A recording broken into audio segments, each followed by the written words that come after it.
Create करते हैं। मैं हमेशा कहता हूं, देखो एक चीज समझने की कोशिश करना, एक चीज मैं हमेशा डिस्कस करता हूं कि भाई जरूरी नहीं है कि जो भी हाथ लगाओगे वहां पर सक्सेसफुल ही हो जाओगे, लेकिन एटलीस्ट आपने अपने अकॉर्डिंग अपॉर्चुनिटीज को क्या किया, एक्सप्लोर करना तो शुरू किया।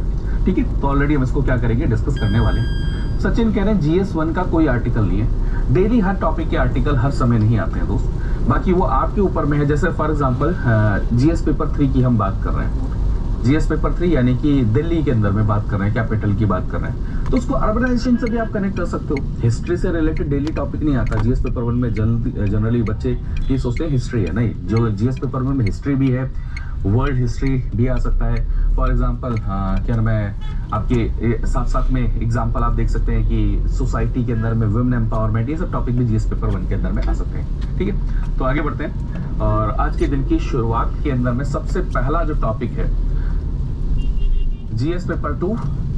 GS पेपर 2 में जब आप पढ़ते हैं तो इंपॉर्टेंट जो ऑर्गेनाइजेशंस हैं उनके साथ में इंडिया का एंगेजमेंट क्या है, ये टॉपिक काफी ज्यादा आता है। तो इसके अंदर में 3 इंपॉर्टेंट इंटरनेशनल ऑर्गेनाइजेशन का जिक्र है, जिसके अंदर सबसे पहले है शंघाई कोऑपरेशन ऑर्गेनाइजेशन SCO।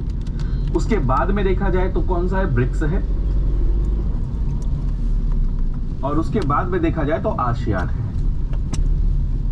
अब ये इंपॉर्टेंट क्यों है दोस्तों, ऑलरेडी हम कई बार जिक्र कर चुके हैं, क्योंकि Shanghai Cooperation Organisation and BRICS में दोनों रशिया भी है, चाइना भी है, इसलिए हमारे लिए काफी ज्यादा क्या है, ये इंपॉर्टेंट हो जाते हैं। ठीक है, तो अभी न्यूज क्या है कि शंघाई कोऑपरेशन ऑर्गेनाइजेशन के डिफेंस मिनिस्टर्स की मीटिंग है चाइना के अंदर में, and Indian defence minister Rajnath Singh ji China वहां पर उस मीटिंग को अटेंड करेंगे।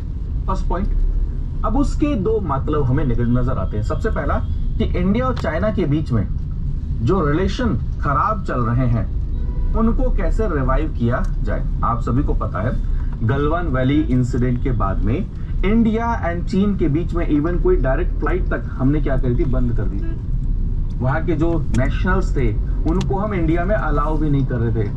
हमने लैंड बॉर्डर से आने वाले FDI को भी रिस्ट्रिक्ट कर दिया था। बहुत सारी चीजें हमने करी थी। फिर इसकी समिट होती है, आपको ध्यान होगा